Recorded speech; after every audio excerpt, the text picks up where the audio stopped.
araw tayo ay gagawa ng brownies at bento cake. Ito yung mga order sa atin noong nakaraang Teacher's Day. Bali, bukas ng umaga nila ito pipick upin. Itong brownies natin ay isang recipe lang to at ang size ng ating baking pan ay 12 by 12 at makakagawa tayo rito ng 2 box na brownies. Bali, ang laman ng isang box ng ating brownies ay 16 pieces regular size. So, sa isang recipe na to ay i-divide natin ang ating brownies ng 32 pieces. Pero sa size ng 12 by 12 na baking pan ay mahigit 32 pieces ang magagawa natin. Siguro meron siyang isosobra na mga 5 piraso.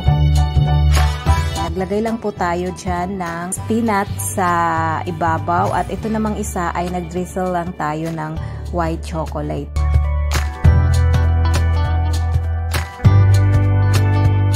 At ito naman yung ating mga bento cakes, ayan. So mag-umpisa na po tayo rito sa paggawa ng ating bento cake. Medyo madami-dami kasi itong mga order at yung iba ay nagpahabol pa. So, ganun talaga tayong mga Pinoy, no? Mahilig magpahabol. Kasi 1 week before ng Teacher's Day ay nag-post na po tayo sa ating Facebook kung sino yung mag-order or magpapa-reserve. Mayroon tayong mga natanggap na mga order at yung pinakamarami talaga na nag-order, yun na talaga yung mga pahabol. Ay, nako talaga naman, oo. Ganon talaga tayong mga Pinoy. Mahilig talaga tayo sa pahabol, no? Eh, alam naman natin na sa paggawa ng cake ay hindi naman magic yan. Hindi naman ora-orada, 2 oras, 3 oras ay magagawa mo agad ang isang cake. Syempre marami pa yan mga proseso, magmi-mix ka, mag-preheat ka muna ng oven, pagkatapos mong mag-mix, isasalang mo.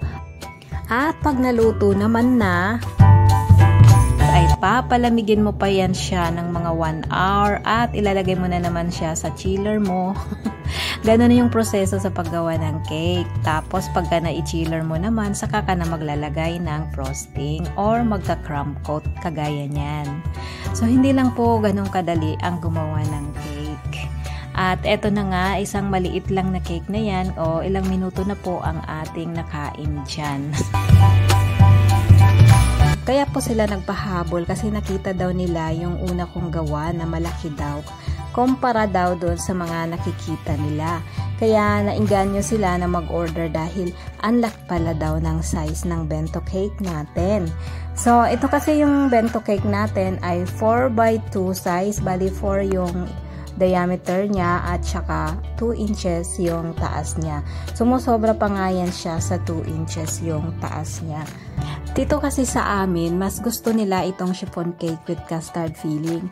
Ako naman kasi, mas ini-insist ko sa kanila yung chocolate moist cake dahil nga before, hirap na hirap akong gumawa ng chiffon cake kasi ang chiffon cake sobrang maarteng gawin. Marami siyang ayaw, maraming hindi pwede. Kaya takot na takot talaga ako at kasi nga naman lahat ng nagawa kong mga chiffon cake before ay puro mga palya.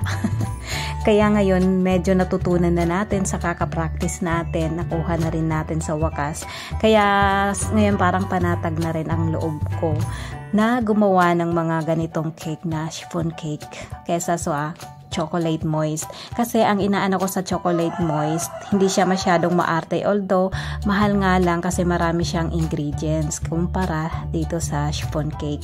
So, ngayon natutunan na natin gumawa ng chiffon cake kaya okay na tayo dyan. At ang mga tao kasi dito sa amin, ito yung paborito nila talagang orderin sa akin. Mas nasasarapan daw sila dito kaysa daw doon sa chocolate moist. Kasi daw ang chocolate daw para daw sobrang tamis tingnan.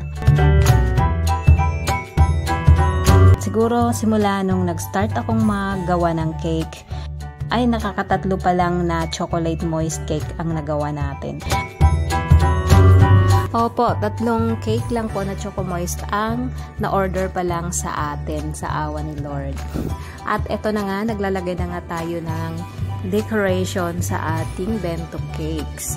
Bali wala po tayong ginagaya dito kung ano lang po yung pumasok sa isip natin, ay yun lang po yung ginagawa natin dito.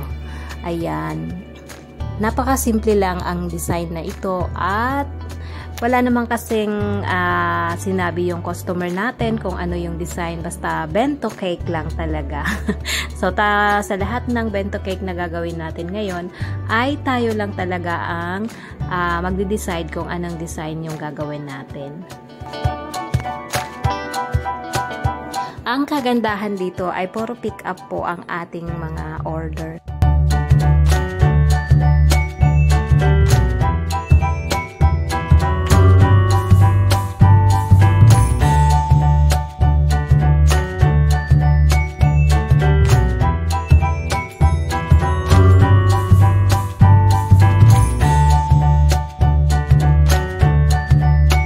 At ito na po yung mga design natin, mga nagawa nating bento cakes.